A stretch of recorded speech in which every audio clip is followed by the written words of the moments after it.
Добрый день! Вы на канале Наши растения, и сегодня мы поговорим о том, как размножить хлорофитум. Хлорофитум размножается двумя способами: это делением куста и отводками, вот такими детками. Листом или фрагментом листа это растение не размножается.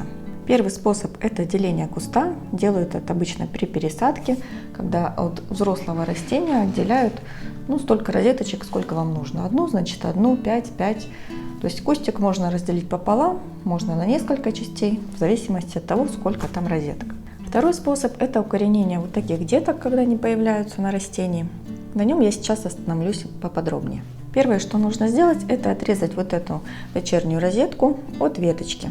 Если есть из чего выбрать, то лучше, конечно, взять наиболее большие экземпляры.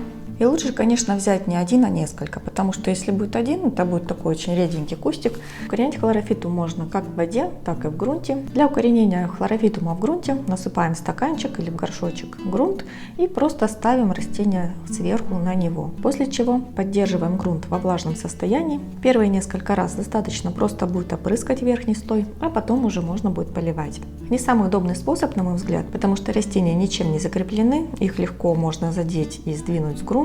Да и сам процесс нарастания корешков вы не видите, не очень понятно, насколько они наросли и начали ли расти вообще.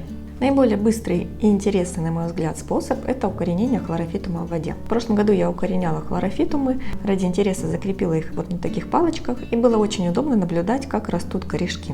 И в итоге хлорофитумы за 10 дней уже нарастили вот такие корни. Очень не рекомендую опускать эти розетки в воду, как это чаще всего делается с другими растениями, то есть набрали стаканчик воды и туда опустили. Вот с хлорофитумом так лучше не делать, иначе розеточка может загнить. Ну и делать вот такие конструкции с палочками, как это делала я, конечно, тоже не стоит. Есть способы гораздо проще. Соберите в пучок все срезанные молодые розетки, обвяжите их не туго резинкой, возьмите какой-то кашпо, либо стакан, заполните его наполовину или на 2/3 керамзитом, а затем налейте воду, чтобы она не выходила за поверхность этого керамзита. После чего опустите пучок с хлорофитумами, который вы хотите укоренить, на поверхность этого керамзита. Таким образом, основания растения будут касаться воды, но полностью не будут в нее погружены. Не забывайте каждые 2-3 дня проверять уровень воды и доливать ее при необходимости. Сейчас передо мной два растения.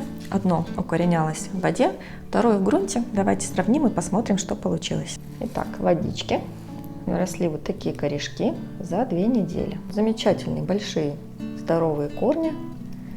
И самое главное, что розеточки не загнили. И второе растение я укореняла в грунте. Прошло уже 5 недель с того момента, как оно укореняется. Вот здесь видно, что проявился корешочек. Но давайте его побеспокоим, вытащим и посмотрим, что получилось здесь. Какие корни.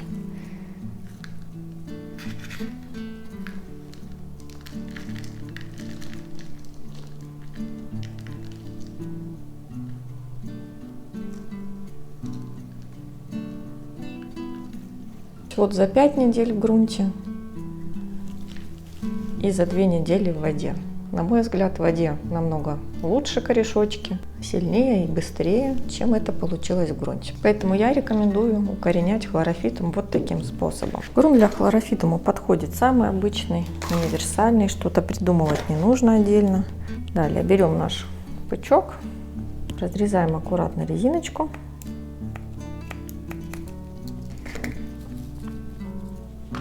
И разделяем по отдельности, чтобы они так плотно не были друг к другу. Корни уже большие, переплелись друг с другом. Здесь достаточно много растений получилось, поэтому я, пожалуй, разделю на 2. И дальше просто присыпаем грунт сверху и расставляем растения в том порядке, в котором нам нравится. Вот сейчас, когда уже есть корешочки у них, уже легче сформировать какой-то куст, чем когда это делается в то время, когда корней еще нет.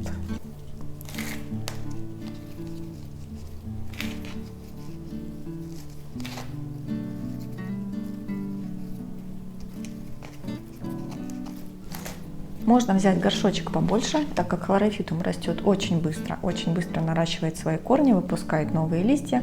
Но здесь нужно будет более внимательно отнестись к поливу. Но зато в таком горшочке пересадка в следующем году, возможно, и не потребуется. Очень рекомендую это растение новичкам, кто только учится размножать растения. С хлорофитумом это сделать очень просто, самое главное быстро, и можно уже увидеть результат за несколько дней. Ну а у меня на сегодня все. Не забывайте поддержать видео лайком, подписывайтесь на канал. А я прощаюсь с вами и до новых встреч!